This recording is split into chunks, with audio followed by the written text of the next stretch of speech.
رسوله الكريم أما بعد فأعوذ بالله من الشيطان الرجيم بسم الله الرحمن الرحيم يا أيها الذين آمنوا إذا لقيتم فئة فاثبتوا واذكروا الله كثيرا لعلكم تفلحون صدق الله العظيم. اللہ سے کرے دور تو تعلیم بھی فتنہ، اللہ سے کرے دور تو تعلیم بھی فتنہ، املاک بھی جاگیر بھی اولاد بھی فتنہ، نہ حق کے لیے اٹھے تو شمشیر بھی فتنہ، نہ حق کے لیے اٹھے تو شمشیر بھی فتنہ، شمشیر ہی کیا نعرہ تکبیر بھی فتنہ. محترم صدر علی وقار، آقا حضرات، معزز مہمانان اکرام اور اس محفل کے شمولیت کو السلام علیکم ورحمۃ اللہ وبرکاتہ. آج کے 26 جنوری کی بزم میں میرے اس تقریر کا عنوان ہے عصر حاضر کے مسائل اور امت مسلمہ کی ذمہ داریاں. محترم سامعین اکرام، امت مسلمہ موجودہ حالات میں آزمائشوں اور کشمکشوں کے عجیب دورائے پر کھڑی ہے. اسی لیے کچھ عرصے سے اقتدار مجرمانہ اور فرقہ پرستانہ ریکارڈ رکھنے والوں کے ہاتھوں میں منتقل ہونے کے بعد سے وطن عزیز میں مسلم اقلیت کو جس طرح ہر مواد پر ٹارگٹ کیا جا رہا ہے اور جان و مال، عزت و آبرو اور سیاہ نقصان کی جو بے شمار واقعات پیش آ رہے ہیں، اس نے امت کو عجیب کشمکش اور بے یقینی کی کیفیت میں مبتلا کر دیا ہے. اس سے بہت سے لوگوں کے ذہنوں میں یہ سوال اٹھنے لگا ہے کہ آگ ہے اولاد ابراہیم ہے نمرود ہے، آگ ہے اولاد ابراہیم ہے نمرود ہے، کیا کسی کو پھر کسی کا امتحان مقصود ہے.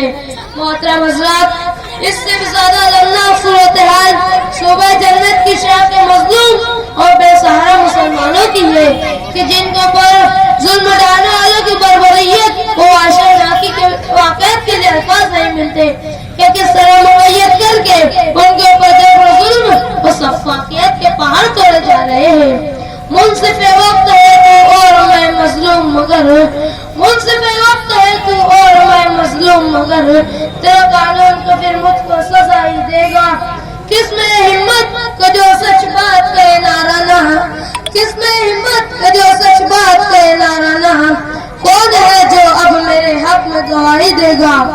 صرف ایک مسئلہ نہیں بلکہ لاتعداد مسائل کھڑے کر کے امت مسلمہ کو متہم کر کے اسے بازش اشکال بنا کر اس کے دین و ایمان اور شریعت و قرآن اور اس کے ملی تشخص کو پامال کیا جا رہا ہے. ظالمانہ، جابرانہ اور قاہرانہ سلوک روا رکھ کر ایسا فعل کیا جا رہا ہے کہ خود انسانیت سے پناہ مانگ رہی ہے.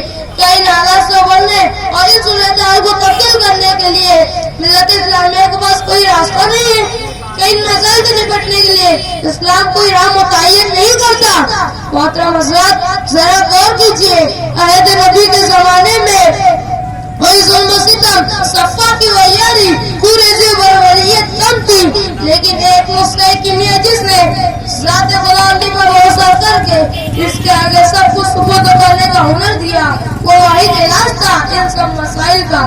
لہٰذا اس رنگناک اور پرخطرناک موقع پر ہمارے نوجوانوں کو چاہیے کہ اللہ کے نبی کے طائف کے منظر کو یاد کر لے، اسی طرح ابن تیمیہ کے جیل کے قید و بندوں کو یاد کر لے اور امام احمد بن حنبل کے جیل میں کوڑے لگائے جانے کو یاد کر لے، اور جن لوگوں نے اللہ کو چھوڑ کر دوسروں کے سارے پر تکیہ لگائے رکھا ہے، ان کی مثال ان نقلیں کیسی ہے کہ جو اپنا گھر بناتی ہے. قرآن کے اندر سورہ کبوت میں اللہ تعالیٰ ارشاد فرماتا ہے کہ سب سے کمزور گھر مکڑی کا ہوتا ہے، لیکن ہم یہ نہیں جانتے فضائی طاقت کمزور ہے، فوج کمزور ہے، عالم اسلام کو دوسرے حکمراں کمزور ہے، لیکن یہاں ہمارا دل اور ذہن کام نہیں کرتا.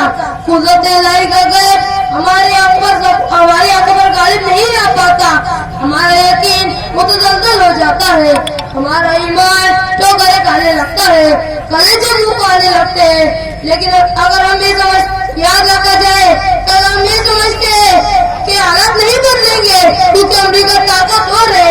اگر ہم یہ سمجھتے ہیں کہ ملک عزیز میں اکثریت کے پاس طاقت ہے تو صاف سن لو، حالات کتنے ہی بدلے ہوئے ہو، کلاروں کے نیچے بندوقوں کے تانے پر بھی کھڑے ہو